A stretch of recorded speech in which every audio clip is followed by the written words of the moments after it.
देखिए, सबसे पहले फोर्स क्या होता है? फोर्स क्या है? आपने पढ़ा होगा 9th क्लास में फोर्स के बारे में। तो force is the effect of push और पुल। पुश करने का और पुल करने के इफेक्ट को हम क्या कहते हैं भैया? फोर्स कहते हैं। ठीक है, लेकिन यहां पर आप सीखोगे कि फोर्स एक्चुअल में है क्या। Force is the external agency which change the state of body. Force एक एक्सटर्नल एजेंसी है जो बॉडी की स्टेट को क्या करता है? चेंज कर देता है। बॉडी अगर रुकी हुई है तो उसको चला देता है, चल रही है तो रोक देता है, या उसकी कांस्टेंट स्पीड में क्या करता है? बदलाव कर देता है। तो फोर्स क्या है? External agency which change the state of body. Force क्या है भैया? यहाँ पे लिखा है फोर्स क्या है? ये force may be defined as an agency which change the or tends to change the state of rest। मतलब ये नॉर्मली वही क्या रखा है कि force is an external agency which change the state of body। Body अगर rest में है तो उसको मोशन में ला देगा, मोशन में है तो रेस्ट में ला देगा, और कांस्टेंट स्पीड से चल रही है तो कांस्टेंट स्पीड को चेंज कर देगा। ठीक है भैया? तो फोर्स क्या है? एक एक्सटर्नल एजेंसी जो बॉडी की स्टेट को चेंज कर देता है। ठीक है भैया? तो यहाँ पर लिखा है force can change the speed of object. ये मैंने बता ही दिया आपको। ठीक है, कोई चीज कांस्टेंट स्पीड से चल रही है तो उसकी स्पीड को क्या करता है? चेंज कर देता है। Force can change the direction of motion. बगैर फोर्स के आप मोशन की डायरेक्शन को भी चेंज नहीं कर सकते। ठीक है भैया? और force can change the shape and size of an object. आपने देखा होगा बॉल पे आप फोर्स लगाते हो तो बॉल का साइज क्या होता है? शेप क्या होती है? बदल जाती है। तो फोर्स क्या है? समझ में आ गया? ठीक है, आप ध्यान देंगे force is a polar vector. देखिए, पोलर वेक्टर का मतलब होता है वो वेक्टर जो एक पॉइंट से दूसरे पॉइंट पर लगे। क्या लगे? तो फोर्स हम लगाते हैं तो हमारी बॉडी से लेके कहां पे लग रहा है? ऑब्जेक्ट के ऊपर, यानी one point two another point. Force is an polar vector. ठीक है भैया? फोर्स पॉजिटिव कब होता है? जब वो फोर्स पॉजिटिव जब होगा जब वो रिपल्सिव होगा, और फोर्स अट्रैक्टिव कब होगा? जब वो फोर्स पॉजिटिव होगा जब वो रिपल्सिव होगा, फोर्स अट्रैक्टिव होगा जब तो वो नेगेटिव हो जाएगा। तो ध्यान रखना, फोर्स पॉजिटिव कब होता है? हम लेते हैं जब वो रिपल्सिव हो। ठीक है, और फोर्स नेगेटिव कब होता है? जब वो अट्रैक्टिव नेचर का। ठीक है, ध्यान दीजिएगा, कोई दिक्कत तो नहीं है। पोलर वेक्टर मतलब मैं अगर इस ऑब्जेक्ट के ऊपर फोर्स लगा रहा हूं तो मैं इस पॉइंट से इस पॉइंट पे लगा रहा हूं, तो ये पॉइंट टू पॉइंट लग रहा है फोर्स। क्या लग रहा है? तो जो वेक्टर एक पॉइंट से दूसरे पॉइंट पर लगता है उसे हम पोलर वेक्टर कहते हैं। ठीक है, और एक और वेक्टर होता है जिसका दूसरा टाइप होता है, उसे कहते हैं एक्सियल वेक्टर, जो किसी एक्सिस पर लगता है और उस चीज को घुमा देता है। जैसे पंखा घूम रहा है ना, यहाँ पर जो भी वेक्टर्स होंगे, चाहे एंगुलर डिस्प्लेसमेंट हो, चाहे एंगुलर वेलोसिटी हो, चाहे एंगुलर एक्सेलरेशन हो, चाहे टॉर्क हो, वो सब के सब क्या होंगे? Axial vector. क्या होंगे? जो रोटेशन मोशन में यूज होते हैं वो एक्सियल, और जो लीनियर मोशन में यूज होते हैं वो polar. Velocity polar, acceleration polar. समझ गए भैया? चलो, उसके बाद भैया ये ठीक है, एरिस्टोटल आए। एरिस्टोटल ने बोला भैया कि धरती पर अगर कोई चीज चल रही है तो आपको पता थोड़ी देर बाद क्या होगी? इसकी स्पीड धीरे धीरे कम हो जाएगी, है ना? धरती पर अगर कोई चीज चल रही है तो थोड़ी देर बाद उसकी स्पीड धीरे धीरे क्या होगी? कम हो जाएगी। अगर उसकी स्पीड को बढ़ाना है, सॉरी, उसकी स्पीड को कांस्टेंट रखना है, तो हमें क्या लगाना पड़ेगा? उसके ऊपर फोर्स। क्या लगाना पड़ेगा? आप देखते हो भैया, आपकी बाइक चल रही है, अगर बाइक में एक्सेलरेटर देना बंद कर दोगे धीरे धीरे उसकी स्पीड क्या होगी? कम, है ना? रुक जाती है बाइक। अगर उसको उसी स्पीड में चलाना है तो हमें क्या लगाना पड़ेगा भैया? लगातार एक्सेलरेट करना पड़ेगा। एक्सेलरेट करना तो फोर्स लगाना पड़ेगा मुझे इसके ऊपर, तभी। तो अरिस्टोटल ने बोला कि according to Aristotelian law of motion, an external force is necessary to keep a body moving with a uniform velocity on earth। अगर आपको किसी भी चीज को एक यूनिफॉर्म वेलोसिटी से चलाना है तो उसके लिए अर्थ पे आपको क्या लगाना पड़ेगा भैया? फोर्स लगाना पड़ेगा। क्या लगाना पड़ेगा? और वो फोर्स उस बॉडी को एक यूनिफॉर्म स्पीड से लगाएगा। देखिए भैया, चैप्टर आसान है, तभी तक आसान रहेगा जब तक इसको आप ध्यान से पढ़ोगे। ठीक है, जहां पर आपने थोड़ा सा भी आलस वालस किया, और बहुत इंटरेस्टिंग चैप्टर है, ठीक है, और सबसे हार्ड भी माना जाता है। लेकिन हार्ड जब माना जाएगा जब आप ध्यान से नहीं पढ़ोगे। बाकी ध्यान से पढ़ने वालों के लिए सबसे आसान चैप्टर है, एक बार में दिमाग में घुसता ही है, क्योंकि ये थोड़ा मैथमेटिकल है, चीजें बड़ी आराम से समझ में आती है। ठीक है भैया, समझ गए भैया? तो एरिस्टोटल के हिसाब से फोर्स क्या है? फोर्स एक फैक्टर है, एक एजेंसी है जो कि किसी भी बॉडी को धरती पर एक कांस्टेंट स्पीड से चलाने में सहायता करता है। समझ गए? चलो आगे बढ़े। ठीक है, अब आते भैया इनर्शिया पर। किस पे आते हैं? नोट्स बना रहे हो आप लोग या फिर मैं ऐसी रोज पागलों की तरह भेज देता हूँ? ठीक है भैया, ठीक है। अब आते हैं भैया लॉ ऑफ इनर्शिया। ठीक है, यहां से स्टार्ट करते हैं। ठीक है, वो सब बेकार है। देखिए इनर्शिया क्या होता है। पहली बात तो इनर्शिया होता किसके पास है, ये बात हो जाए तो भैया आपने देखा होगा लाइट के पार्टिकल की स्पीड, लाइट लगातार मूव करते रहते हैं, लाइट के पार्टिकल्स लगातार मूव करते रहते हैं। ऐसे बहुत सारे पार्टिकल होते हैं जिनके पास मास नहीं होता और उनकी स्पीड कभी भी चेंज नहीं हो सकती। ठीक है, जैसे आपके पार्टिकल्स है, जैसे न्यूट्रिनो पार्टिकल आपने नहीं सुने होंगे, खैर आप बच्चे हो। ठीक है, न्यूट्रिनो, एंटी न्यूट्रिनो, पाइजोन, मीजोन, ठीक है, और बहुत सारे पार्टिकल्स हैं। ठीक है भैया, और उसी में आपने फोटॉन्स का तो नाम सुना ही होगा। फोटॉन्स लाइट के पार्टिकल्स होते हैं, कहते हैं लाइट के पार्टिकल्स को हम फोटॉन्स कहते हैं। ठीक है, तो इन सब के पास कोई मास नहीं होता, और जिनका मास नहीं होता उनके पास इनर्शिया भी नहीं होगा। इनर्शिया है क्या?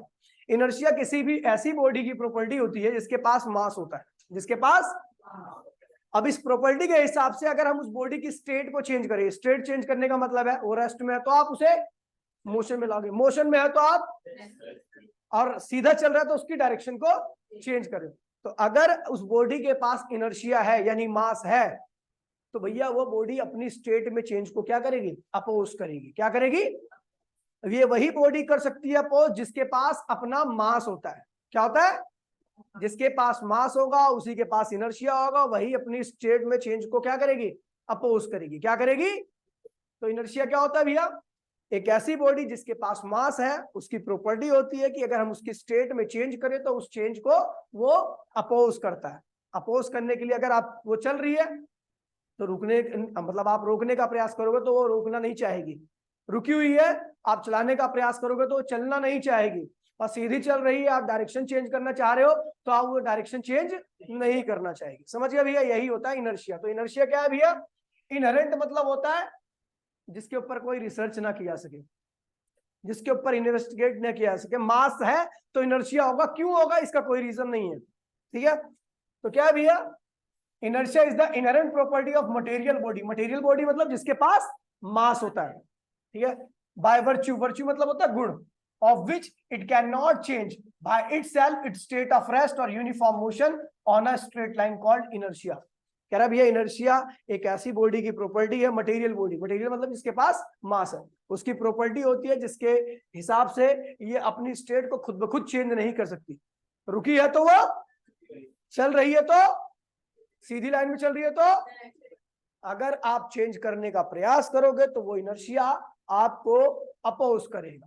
वो इनर्शिया यहां पर लिख देना, अगर आप चेंज करने का एफर्ट करोगे तो बॉडी का इनर्शिया, बॉडी का इनर्शिया आपको अपोज करेगा।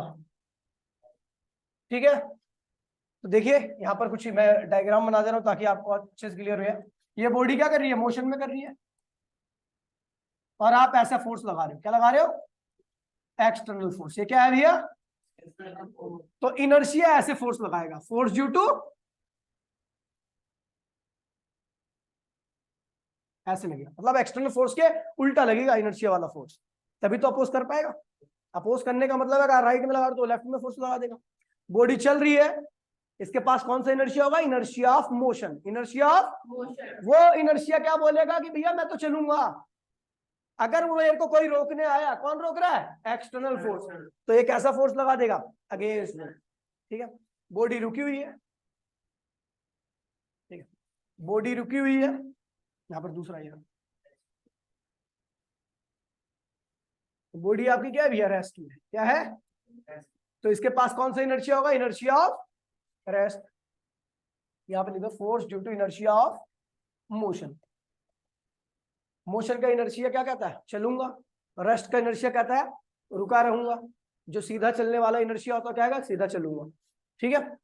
तो रेस्ट का इनर्शिया, अगर आप इसको चलाने का प्रयास करते हो, एक्सटर्नल फोर्स क्या करता है, ऐसे लगता है, एक्सटर्नल फोर्स, ठीक है। तो फोर्स ड्यू टू इनर्शिया क्या होगा, ऐसे लगेगा। रेस्ट में है ना बॉडी, आप फोर्स लगा के क्या कर रहे हो, मोशन में लाने का प्रयास, मोशन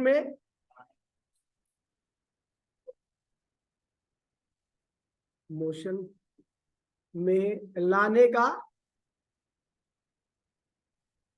यार लाने का एफर्ट कर रहे हो, ठीक है। तो मोशन में लाने का एक्सटर्नल फोर्स एफर्ट कर रहा है, ठीक है भैया। तो ये क्या होगा, force due to inertia of rest. जो इनर्शिया ऑफ रेस्ट फोर्स लगाएगा वो मोशन के में नहीं आने के लिए लगाएगा, समझ गए भैया। तो ये ध्यान रखना, इनर्शिया का काम क्या होता है, हमेशा अपोज करना, कोई भी चेंज हो रहा है उसको अपोज करना, ठीक है भैया। अपने पास कई सारे टाइप के इनर्शिया होते हैं, जैसे मैंने अभी आपको बताया, वैसे 3 इनर्शिया। पहला इनर्शिया क्या भैया, इनर्शिया ऑफ रेस्ट। क्या कहता है भैया, बॉडी रेस्ट में है तो ये इनर्शिया उसको रेस्ट में रखेगा। अगर आप उसको चलाने का प्रयास करोगे तो आपको अपोज करेगा, आपको क्या कहता है inertia of rest, inertia of rest क्या कहता है, इनर्शिया ऑफ रेस्ट कहता है अच्छा कोई चीज चल रही है तो उसको अपोज करेगा।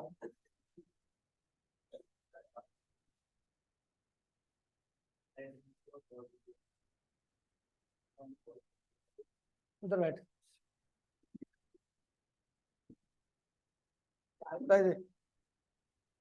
इनर्शिया ऑफ रेस्ट क्या कहता है भैया, कि कोई बॉडी रुकी है तो वो रुकी ही रहनी चाहिए। अगर आप उसको चलाने का प्रयास करोगे तो वो आपको अपोज करेगी। साले, the tendency of a body to remain in its position of rest is called inertia of rest. Body की वो टेंडेंसी जो बॉडी को रेस्ट में ही रखना चाहती है, उसी को हम क्या कहते हैं भैया, इनर्शिया ऑफ रेस्ट। और अगर आप इसको चेंज करने का प्रयास करोगे तो ये चीज लिख देना, ठीक है। तो ये आपको अपोज करेगी, यहाँ पे लिखा हुआ है, अगर आप इसको चेंज करने का प्रयास करोगे तो ये इनर्शिया आपको, हर डेफिनेशन के नीचे आपको ये लिख देना है, ठीक है। अब जैसे बहुत सारी चीजें, हाँ एक बात और ध्यान रखना, नोट में यहाँ पर 1 करोड़ रुपए का नोट है ये नोट, हाँ note, inertia is directly proportional to mass of body. जिस बॉडी के पास जितना ज्यादा मास होगा उसका इनर्शिया भी क्या होगा, समझिए। जब बॉडी रुकी रहेगी तो उसका इनर्शिया ऑफ रेस्ट क्या होगा, ज्यादा। जब बॉडी चलती रहेगी तो उसका इनर्शिया ऑफ मोशन, जब बॉडी सीधी लाइन में चलती रहेगी तो उसका इनर्शिया ऑफ डायरेक्शन क्या होगा, ज्यादा।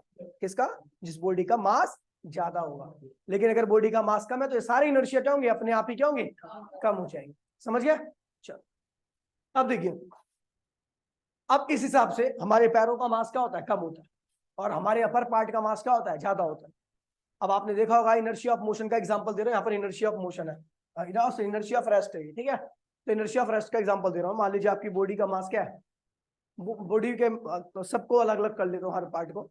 तो पैर क्या है, ठीक है, तो ये पैर क्या है भैया, हल्के होंगे, और अपर पार्ट क्या होगा, भारी होगा। अब ये भारी है, मास ज्यादा है इसका, तो इनर्शिया भी क्या होगा, ज्यादा होगा। पैर का मास कम है तो इसका इनर्शिया क्या होगा, कम होगा। अब देखिए क्या होता है, जब हम रुके होते हैं तो हमारी पूरी बॉडी क्या होती है, रुकी होती है। सबके पास कौन सा इनर्शिया होता है, इनर्शिया ऑफ एक बस जब चलना चालू करती है तो इनर्शिया ऑफ रेस्ट कम होने की वजह से पैरों का इनर्शिया मास कम होता है ना, तो इसलिए इनका इनर्शिया ऑफ रेस्ट क्या होगा, कम होगा। तो बस के साथ ये क्या होता है, इनर्शिया ऑफ रेस्ट कम है तो ये मतलब बहुत देर तक अपने आप को रेस्ट में नहीं रख पाएंगे, ठीक है। तो बस की सरफेस जैसे चलना चालू करती है तो इनका इनर्शिया कम होता है, ये क्या होते हैं, बस के साथ आगे चले जाते हैं। ये अपर पार्ट, इसका इनर्शिया क्या है भैया, ज्यादा है, मास ज्यादा है, इसका इनर्शिया ऑफ रेस्ट क्या होगा, ज्यादा होगा। ये आगे नहीं जाता, ये रह जाता है पीछे, और ये चला जाता है आगे, हम चले जाते हैं पीछे, समझ गए। चलती हुई एकदम से कोई बात सडनली स्टार्ट होती है तो आप क्या करते हैं, पीछे की तरफ गिर जाते हैं, आपने देखा होगा, ठीक है। पीछे की तरफ गिर जाते हो। रीजन यही है भैया, क्योंकि आपको पता है लोअर पार्ट का मास क्या है, कम है, इनर्शिया कम है, वो जल्दी से अपनी स्टेट को क्या करता है, चेंज कर देता है और मोशन में आ जाता है। लेकिन अपर पार्ट का मास क्या है, ज्यादा है, इनर्शिया ऑफ रेस्ट क्या है, मोशन रेस्ट क्या है, ज्यादा है, और इनर्शिया ऑफ रेस्ट ज्यादा है, तो ये क्या करेगा, ये चलेगा नहीं, ये पीछे ही आता है और ये आगे चले आता है, और अब क्या होते हैं, नीचे गिर जाते हैं। ठीक है भैया, तो वही लिखा हुआ है, अ पर्सन स्टैंडिंग इन अ बस फॉल्स बैकवर्ड व्हेन बस सडनली स्टार्ट मूविंग। ठीक है भैया, ये तो एग्जांपल हो गया। रीजन क्या है, कह रहा है भैया रीजन में, देखिए ये रीजन है जिसको मैं ब्रैकेट में कर रहा हूं, when the bus moves, when the lower part of his body begins to move, नीचे वाला पार्ट क्या होता है भैया, बस के साथ मूव करने लगता है, due to small inertia, due to of rest along with the bus, while upper part of his body continues remain at rest due to large inertia। बड़ा ऊपर वाला पार्ट क्या होता है भैया, रेस्ट में रहता है, और नीचे वाला पार्ट क्या होता है, मोशन में चले आता है। इसी वजह से क्या होता है भैया, that's why the person falls backward when bus starts. समझ गए भैया, इसीलिए बंदा जो होता है वो पीछे की तरफ गिर जाता है। समझ गए भैया, कोई दिक्कत तो नहीं। फिर आता है भैया इनर्शिया ऑफ मोशन, क्या आता है, क्या कहता है इनर्शिया ऑफ मोशन, तो भैया कोई बॉडी मोशन में है तो वो मोशन में रहेगी, अगर आप उसकी स्टेट में चेंज करने का प्रयास करोगे तो वो आपको अपोज करेगी। ठीक है, हाँ, मास चेंज कर, इनर्शिया चेंज हो जाएगा। ठीक है, तो कह रहा भैया वही लिखा हुआ है मोशन का, tendency of body to remain in its state of uniform motion in a straight line is called inertia of motion. कह रहा है बॉडी की वो प्रॉपर्टी जो बॉडी को स्ट्रेट लाइन में लगातार मोशन में रहने को मजबूर करते हैं, उसे क्या कहते हैं भैया, इनर्शिया ऑफ मोशन। और अगर आप इस इनर्शिया को चेंज करने का प्रयास करोगे तो ये आपको क्या करेगा, अपोज करेगा। इसका बेस्ट एग्जांपल है भैया, आप बस एकाएक चल रही है, रुकती है, फिर भी आप गिर जाते हो। रीजन क्या है भैया, क्या, लोअर पार्ट का मास क्या है, कम है, इसका इनर्शिया ऑफ मोशन भी क्या होगा, कम होगा। अपर पार्ट का मास क्या है, इनर्शिया ऑफ मोशन भी क्या होगा, बस रुकी, बस के साथ जल्दी से पैर क्या होता है, दोगले होते हैं भैया, जिसका जो कमजोर होता है वो जल्दी से तगड़ों की बात में आ जाता है, तो भैया बस तगड़ी है, पैर क्या है, कमजोर इनर्शिया इनका, तो भैया क्या होते हैं, बस के साथ घचाक देने से रुक जाते हैं। अपर पार्ट का मास क्या है, ज्यादा है, इनर्शिया ऑफ मोशन क्या है इसका, ज्यादा है, ये जल्दी से रुकता नहीं है और ये आगे चला जाता है और ये पैर पीछे रह जाते हैं। ठीक है भैया, और आप आगे की तरफ गिर जाते हो। ऐसे में कई बच्चों को रैप्टे भी पड़ चुके हैं बसों में, है ना, बुड्ढे बेटो,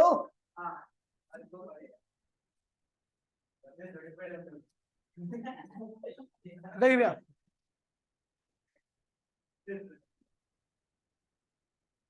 एग्जांपल देख लीजिए भैया इसका, भाई प्लीज देखिए, इसका बेस्ट एग्जांपल है भाई जो मैंने आपको बताया, व्हेन अ बस मूविंग सडनली स्टॉप, क्या होगा भैया, अपर पार्ट का मास ज्यादा, इनर्शिया ज्यादा, ये चलता रहेगा, लोअर पार्ट का मास कम, इनर्शिया ऑफ मोशन कम, जल्दी से रुक जाएगा, ये रुक जाएगा, ये चलता रहेगा, आप नीचे गिर जाओगे। ठीक है, a person sitting in the bus, sitting in a falls forward, as the bus stop the lower part of his body comes to rest, नीचे वाला पार्ट क्या होता है भैया, रेस्ट में आता है, while the upper part of his body continues to remain in motion due to large inertia, falls forward। समझ गए भैया, इस वजह से आदमी आगे की तरफ गिर जाता है। समझ गए भैया, आसान है, कोई बहुत आसान चैप्टर है, बस चीजों को एकदम समझने चल रहे हैं। जहां पर आपको दिक्कत हो आप पूछ लेना, नोट्स रोज बना लेना। नोट्स नहीं अर्षित, तेरा एक भी नोट्स कंप्लीट नहीं है, तेरी स्कूल के नहीं ट्यूशन के कंप्लीट। अभी मैं कल देखूंगा, फिर तेरी मम्मी ने मेरे को कहा था कि सर 4 दिन बाद इसकी तबीयत ठीक हो जाए उसके बाद इसकी नोट्स देख लेना। माँ की कसम, अपनी मम्मी से पूछ लिया, और सोचिए मैं जब देखूंगा तो फिर बैठा के देखूंगा, तो ये मैं एनर्जी, हमारे यहाँ पे कहते हैं गाँव में कि भैया अगर भांजे को मारते हो तो हाथ हिलता है, मारना नहीं चाहिए, लेकिन मैं तो कंस हूँ मैं कंस हूँ। ठीक है, देखिए भैया ध्यान दीजिए, तो इनर्शिया ऑफ डायरेक्शन कहता है भैया कि कोई बॉडी अगर एक लाइन में चल रही है तो कभी भी अपने आप से अपनी डायरेक्शन को चेंज नहीं करेगी, और यदि आप उसकी डायरेक्शन को चेंज करने का प्रयास करोगे तो वो इस चेंज को क्या करेगी भैया, अपोज करेगी।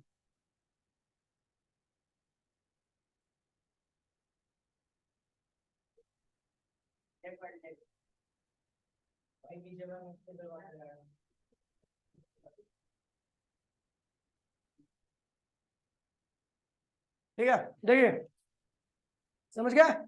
अब क्या रहा भैया, inertia of direction, the inability of body change by itself its direction of motion is called inertia of direction. कह रहा भैया कोई बॉडी अपने आप से अपनी डायरेक्शन को चेंज नहीं कर सकती, किस इनर्शिया की वजह से? इनर्शिया ऑफ डायरेक्शन की वजह से। और यदि आप चेंज करने का प्रयास करोगे तो आपको अपोज करेगी।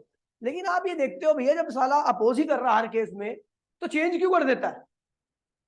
जब हर केस में अपोज ही कर रहा है इनर्शिया, तो चेंज ही नहीं होना चाहिए।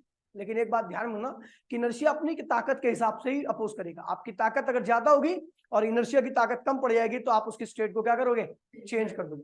जैसे कोई चलती बॉडी को रोक देते हो आप, वो आपको अपोज तो कर रहा है, लेकिन उसकी ताकत, उस इनर्शिया की ताकत उतनी नहीं है, इसलिए आपकी ताकत उसके ऊपर डोमिनेंसी दिखाती है और आप उसको रोक देते हो। कोई रुकी बॉडी को चला भी देते हो क्योंकि उसका इनर्शिया इतना ज्यादा कैपेबल नहीं है कि आपको रोक सके बहुत देर तक, इसीलिए चल जाती है। समझ गया? तो ये रीजन होता है। ठीक है भैया, समझ गया?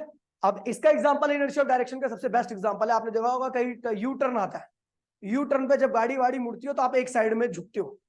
एक्चुअल में आप झुक नहीं रहे, आप उसी डायरेक्शन में चल रहे थे जहां पर आप पहले चल रहे थे। आपकी गाड़ी मुड़ गई है, गाड़ी ने अपनी डायरेक्शन चेंज किया, लेकिन आप अपनी डायरेक्शन में चल रहे हो अभी भी, तो इसीलिए आप गाड़ी से क्या हो तो दूर हट जाते हो, आप उस डायरेक्शन से दूर हट जाते हो। देखा है आपने, ऑब्जर्व किया चीज को? बड़े सिंपल सी बात है भैया। हाँ ठीक है भैया। तो when a bus take sharp turn, a person sitting in the bus experience a force acting away from the centre of curve path. जब एक बस शार्प टर्न लेती है ना, तो आप हमेशा क्या होता है, दूर की तरफ, बाहर की तरफ झटका लगता है। रीजन यही है क्योंकि वो एक्चुअल में आप नई डायरेक्शन में नहीं जाना चाह रहे। आपका इनर्शिया कह रहा है भैया मैं तो पुरानी डायरेक्शन में हूँ, तो उसी डायरेक्शन में आपको ले जाता है, और आपको लगता है कि आपके ऊपर जर्क लग रहा है। समझ गए? ठीक है। To this tendency to move in the original direction ही has to hold the support, prevent himself from saving away from the turning. समझ गए भैया? पकड़ लेता किसी चीज को ताकि वो इधर उधर ना जाए। ठीक भैया। अब यहाँ पर लिखा हुआ भैया, मैंने जो आपको लिख दिया था, inertia is directly proportional to, वही लिखा हुआ, तो इसको लिखने की आवश्यकता आपको नहीं। ठीक है, ये वो सारी कथा का सार था। इनर्शिया ऑफ डायरेक्शन कहता है कि इनर्शिया ऑफ रेस्ट कहता है भैया मैं रेस्ट में ही रहूंगा, और अगर कोई मेरे को चेंज करने का प्रयास करेगा तो मैं उसको अपोज करूंगा।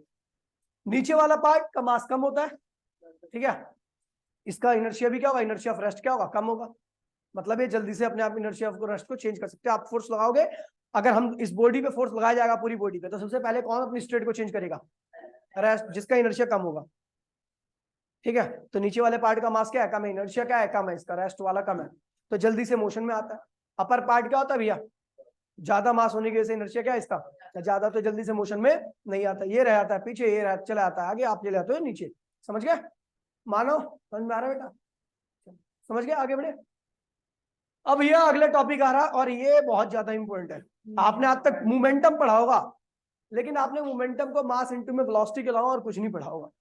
आप देखिए मोमेंटम होता क्या एक्चुअली। ठीक है भैया, देखिए momentum is the effect of force. क्या है भैया? मोमेंटम फोर्स का इफेक्ट है। ध्यान दीजिए भैया, momentum is the effect of force. अब देखिए क्या करता है, अगर मान लीजिए एक बॉल आ रही है और मैंने उसको खींच के शॉट मारा, तो फोर्स क्या लगाया, ज्यादा लगाया, और उस फोर्स ज्यादा की वजह से उस बॉल का मोमेंटम क्या होगा, ज्यादा हो जाएगा। इसका मतलब उसके अंदर जो मोमेंटम आया किसकी वजह से आया, मेरे द्वारा लगाए गए फोर्स की वजह से। समझ गया? मैं जितना ज्यादा फोर्स लगाऊंगा उसका मोमेंटम, या कोई चीज मेरे पे आके बहुत तेजी से टकराए, तो इसका मतलब वो जहां से निकली थी वहां से फोर्स ज्यादा लगा था इसके ऊपर, तभी वो मेरे ऊपर ज्यादा टकराई। यानी हम मोमेंटम की सहायता से फोर्स का पता लगा सकते हैं, और फोर्स की सहायता से मोमेंटम का पता लगा सकते हैं। तो momentum is the effect of force, और force is the effect of momentum. समझ गए भैया? तो मोमेंटम क्या है भैया, हम पढ़ रहे हैं लीनियर मोमेंटम। लीनियर मोमेंटम ये नहीं लिखना आपको, जो लिख रहा है लीनियर मोमेंटम, पी से लिखते हैं इसको। ठीक है, पी फॉर प्रेशर ही नहीं होता, कुछ भी हो सकता है। ठीक है, linear momentum, it is the effect of, it is the effect of, effect of force. मुझे लग ही रहा था नहीं बोला, it is the effect of force. हाँ भैया, हाँ भैया, ठीक है सर। अभी वो है, अभी थोड़ी देर पहले इंक्वायरी थी, वही बच्चा है क्या? हाँ, तो मैंने बोला था भैया के यहाँ पे आ जाना, फिर मैं किसी बच्चे को भेज देता हूँ। ठीक। अनुज जब विकास भैया को लड़का खड़ा होकर लेके आ, अबे जा लेके आ, मैं तेरे को बता दूंगा 2 मिनट में तो समझ जाएगा, बाकी गधे बच्चे हैं।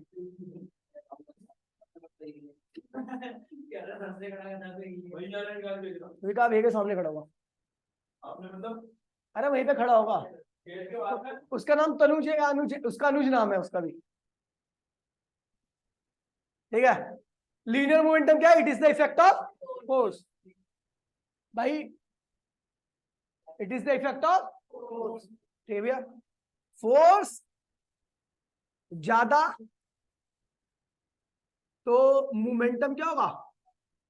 मोमेंटम क्या होगा भैया? ज्यादा। और फोर्स कम तो बॉडी के अंदर मोमेंटम भी क्या आएगा? कम आएगा, ठीक है। ऑब्जर्वेशन, बाय ऑब्जर्वेशन, ऑब्जर्वेशन में देखा गया भैया कि हमने क्या किया, P इज द, मैंने वेलोसिटी कांस्टेंट कर दी, वेलोसिटी क्या कर दिया, यहां पर वेलोसिटी फिक्स कर दी भाई। मैंने क्या किया, साइकिल को 2 मीटर पर सेकंड की वेलोसिटी से भगाया, ट्रक को 2 मीटर पर सेकंड की वेलोसिटी से भगाया, और ट्रेन को 2 मीटर पर सेकंड की वेलोसिटी से भगाया। सब में वेलोसिटी क्या है? अगर मैं सबके आगे हाथी खड़ा कर दूं तो हाथी किस केस में गिरेगा? क्यों? मास ज्यादा है, यानी तभी फोर्स ज्यादा लगा हाथी के ऊपर। और फोर्स किसका इफेक्ट होता है? मोमेंटम का। यानी जिस केस में हाथी के ऊपर फोर्स ज्यादा होगा उस केस में मोमेंटम भी क्या होगा? समझ गए भैया? यानी अगर वेलोसिटी कांस्टेंट कर देते हो और मास बढ़ाते रहते हो तो जिस केस में मास आपका सबसे ज्यादा रहेगा उस केस में मोमेंटम भी क्या रहेगा?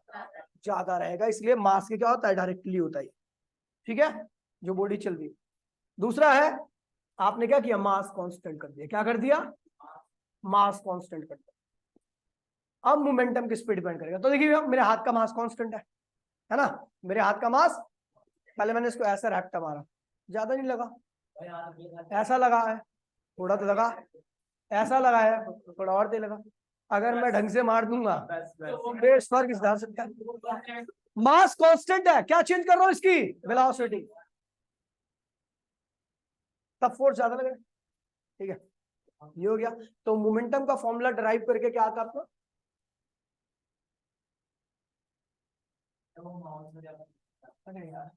मेरे को ज्ञान मत दिया कर, समझ गया? पढ़ाई में ध्यान, ठीक है।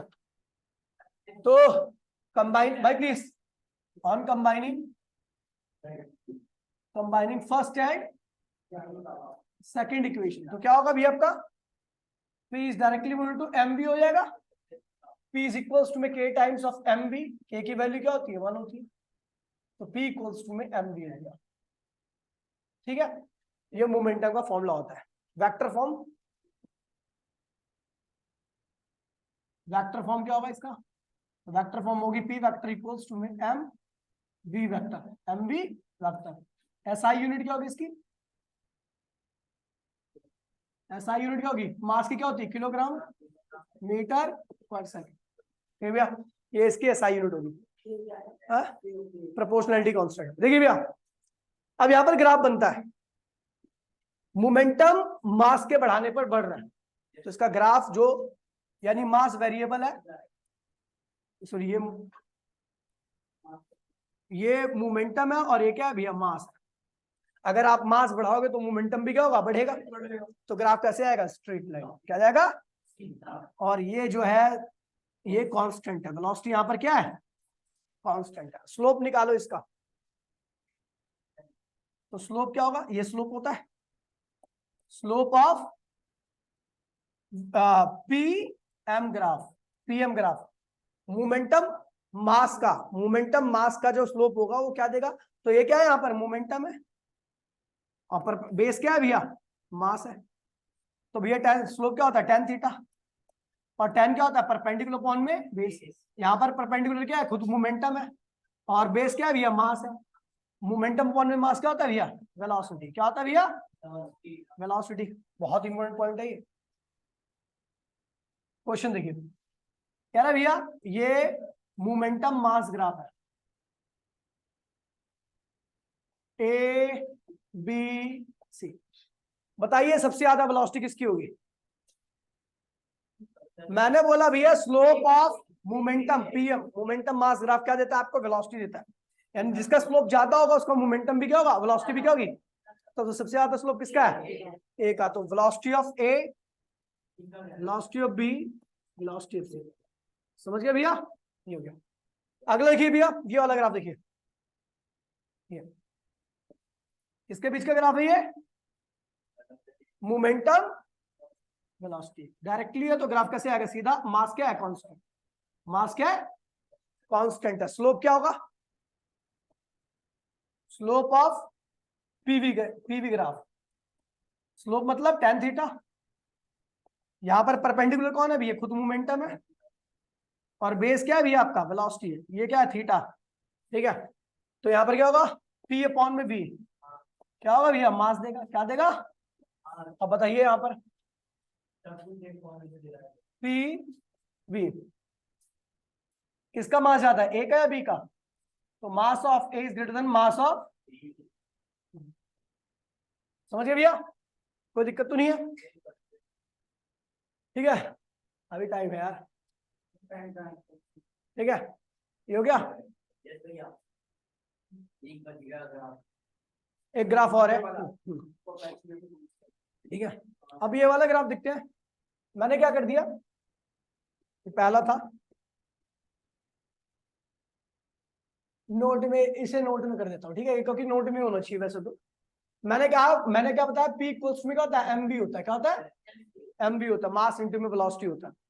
अगर मैं कह दूं if P is constant, if P को मोमेंटम ही कांस्टेंट कर दूं, तो यानी एम और वी भी क्या होगा, कांस्टेंट हो जाएगा, क्या होगा, अगर मोमेंटम को कांस्टेंट कर दिया तो एम और वी क्या होगा, कांस्टेंट हो जाएगा। तो हम देख रहे हैं वी इक्वल्स में कांस्टेंट अपॉन में एम, तो v is inversely equal to m। इसका मतलब पता क्या हुआ, चलो भैया मैंने कह दिया भैया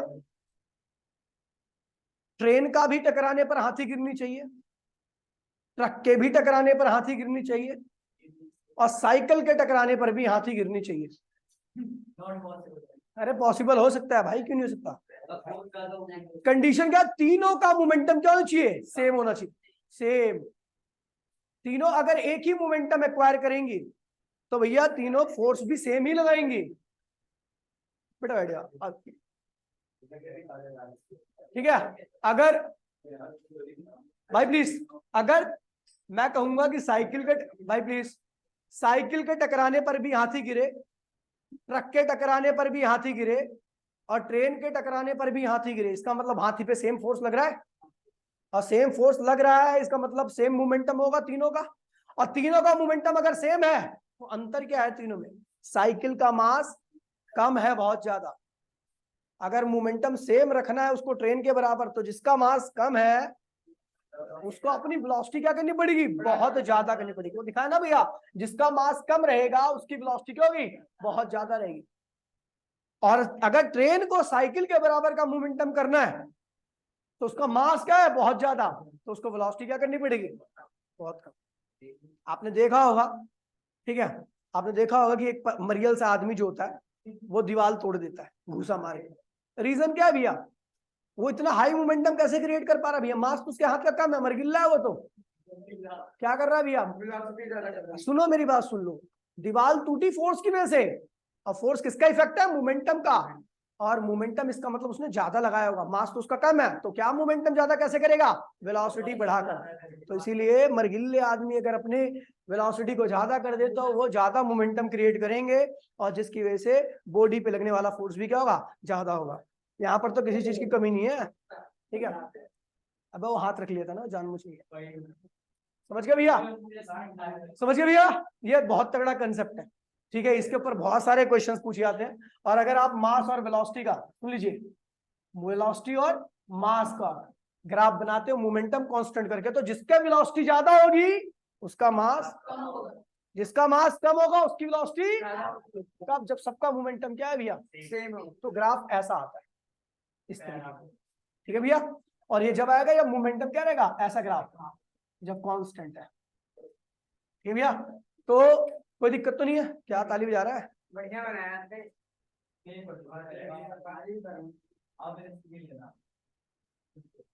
ठीक है भैया। अब इसी के ऊपर जो मैंने अभी आपको बताया, इसी के ऊपर एक क्वेश्चन आता है, ठीक है, मैं उसको थोड़ा मैथमेटिकली करके दिखाता हूं। मैंने कहा भैया ये सुअर है,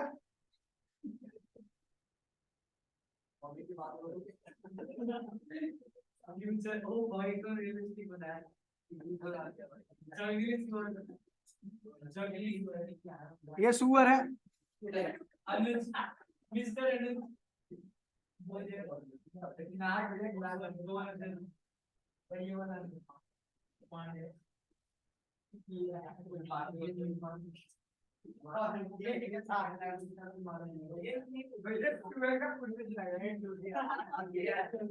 ये हाथी है साला। ये हाथी है। अगर मैं कहूं ओए इसका मास क्या, सुअर का मास क्या है m1, इसका मास क्या है भैया m2, अगर ये दोनों टकराए इनका मोमेंटम क्या है p1, इसका क्या है p2, इफ p1 बराबर में p2 दोनों का मोमेंटम क्या भैया बराबर हो, तो भैया क्या पता लग रहा है कि सुअर का मास तो बहुत कम होता है, तो इसको हाथी के बराबर मोमेंटम करने के लिए, क्रिएट करने के लिए क्या करना पड़ेगा, अपनी वेलोसिटी, ठीक है, ठीक है, तो ये हो गया इसकी वेलोसिटी क्या v1।